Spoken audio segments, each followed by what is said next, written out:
kazi yetu ni moja, kulijenga taifa letu.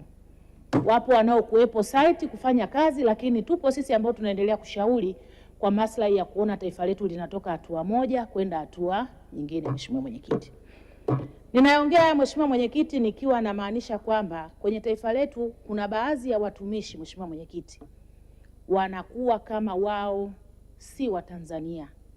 Maamuzi yao, mipango yao na kila wanachokuwa wanakitazama katika kufanya shughuli za kila siku za serikali, wao kama si wa Tanzania.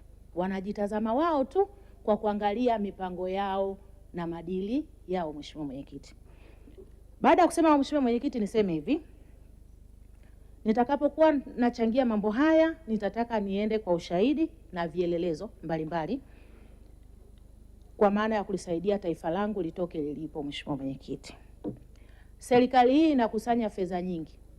Hatuna mashaka katika uwezo wa chombo chetu cha ukusanyaji wa fedha katika taifa hili.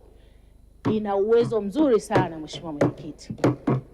Lakini kumekuwa na mianya ya upotevu wa fedha katika ukusanyaji wa mapato, lakini hata katika matumizi ya mapato. Mheshimiwa Mwenyekiti, Mheshimiwa wetu Rais anafanya kazi ngumu, na sio kwamba ana uwezo wa kuwa site kumfuatilia kila mmoja katika maeneo yao. Mheshimiwa Mwenyekiti, nitaanza na vyanzo vya mapato katika halmashauri zetu. Mheshimiwa Mwenyekiti, tuna vyanzo vingi vya mapato katika maeneo yetu, lakini uhalisia ni kwamba kinacholetwa mezani baada ya makusanyo si halisi sawasawa na vile ambavyo ulipaswa kuwepo. Mheshimiwa Mwenyekiti, hapa naanza na ushahidi mdogo tu kwa jiji la Dodoma. Mheshimiwa Mwenyekiti, hii karatasi unayoiona nilikuwa nimeikuta kwenye gari yangu, imewekwa kwamba nikifika, wamefunga na mnyororo kabisa. Mheshimiwa Mwenyekiti, wameweka ina control number na kiwango ninachopaswa kulipia 30,000. Mheshimiwa Mwenyekiti, wakaweka na namba yao ya simu vizuri, wako vizuri kabisa.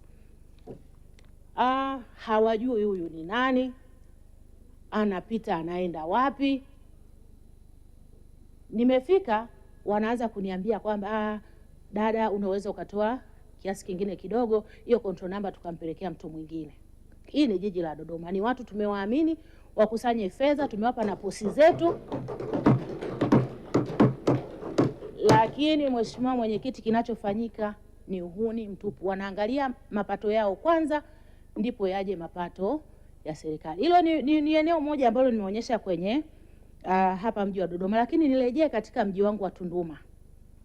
Mambo haya yanatokea.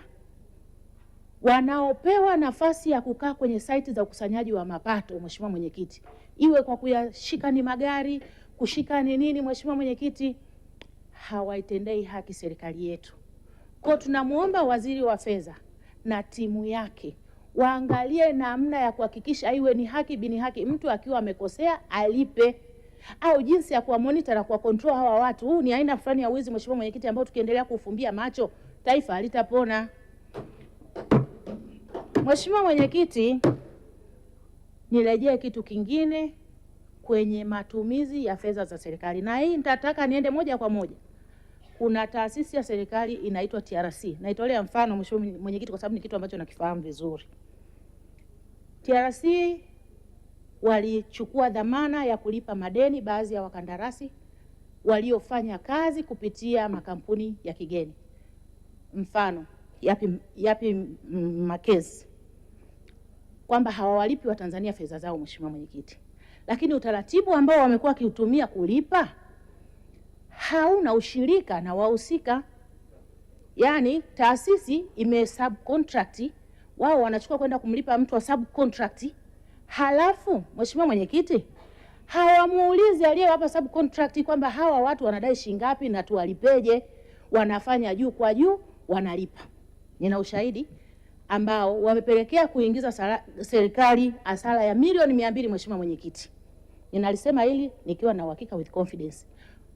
Unampigia mtu, yani mfano mtu anampigia muhusika kwamba stop, hayo malipo siendelee kufanya kwa utaratibu huo. Mheshimiwa Mwenyekiti, mtu ana diriki kutukana, hajui anayemtukana ni nani, kwamba unafikiri nimejiweka hapa. Mheshimiwa Mwenyekiti, hii najaribu kuonyesha ni bajeti hii kwamba kuna upotevu wa hela za serikali. Watumishi wenzetu wanafanya kwa namna ambayo si sawa. Umepigiwa simu, fanya ufuatiliaji na stopisha hayo malipo. Hakuna mheshimiwa mwenyekiti kitu ambacho kilitokea katika eneo hilo. Lakini nataka nisemeje mheshimiwa mwenyekiti, malipo hayo yanapelekea hata vyombo vyetu vya fedha kuendelea kushindwa kupata fedha zake kurecover mikopo ambayo inakuwa imewapa au watu wa kandarasi wa ndani ambao walikuwa wamepewa subcontract. Sasa unaona mtumishi ambaye ameaminiwa na serikali anajibu ovyo anapokuwa anapewa taarifa na vitu kama hivyo mheshimiwa mwenyekiti. Kwa hiyo niseme tu mheshimiwa mwenyekiti, watumishi wetu wa serikali wawe wazalendo hata kidogo, hata kama wanapiga hela sio kwa kiwango cha kuweza kuingiza serikali hasara kubwa kama hizi ambazo tunakuwa tunazipatia taarifa mheshimiwa mwenyekiti. Baada ya kusema hiyo mheshimiwa mwenyekiti, niendelee tena kitu kingine. Baada ya kupitia hii hali halisi ya uchumi kwenye mpango ambao ametuletea baba yetu Kitila Mkumbo, mheshimiwa mwenyekiti, sioni TAZARA. TAZARA ni kitu ambacho sisi watu wa nyanda za kusini tunakiona ni cha muhimu kwa ajili ya uchumi wetu. Mheshimiwa mwenyekiti, haiwezekani ukaongelea SGR, ukaongelea viwanja vya ndege, ukaongelea nini, lakini TAZARA specifically haitajwi. Tunapoongelea mizigo ya bandarini, mmelenga kuongeza mizigo kutoka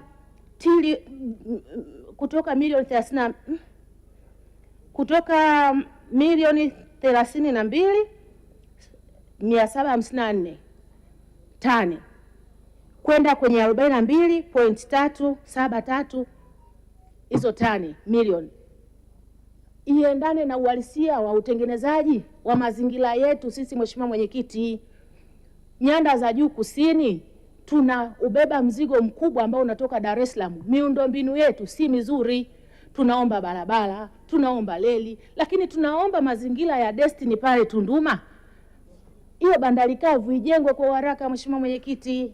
Hali ya Tunduma sio nzuri mheshimiwa mwenyekiti, na wanapopanga mipango yao wakiwa upande wa Dar es Salaam waitazame Tunduma kwa jicho la tofauti.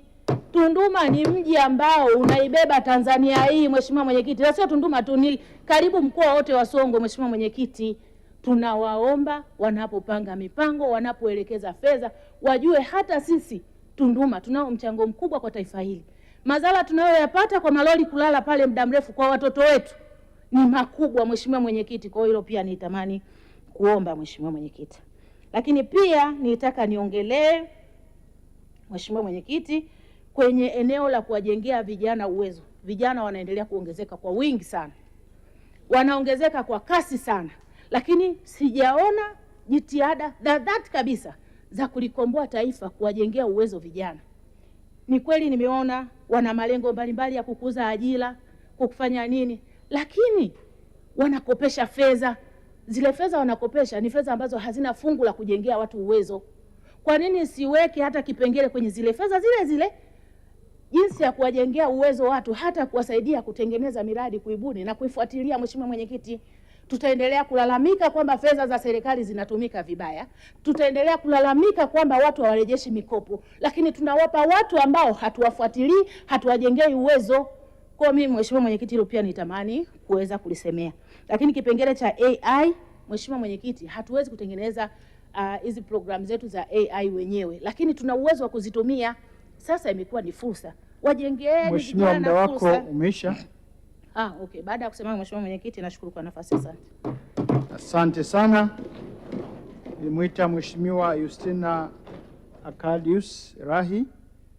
Nadhani tutakuwa na dakika chache, tunaweza tukamwongeza mtu mmoja. Naomba Mheshimiwa Baka Ali Omari mjiandae. Mheshimiwa mwenyekiti, nakushukuru sana.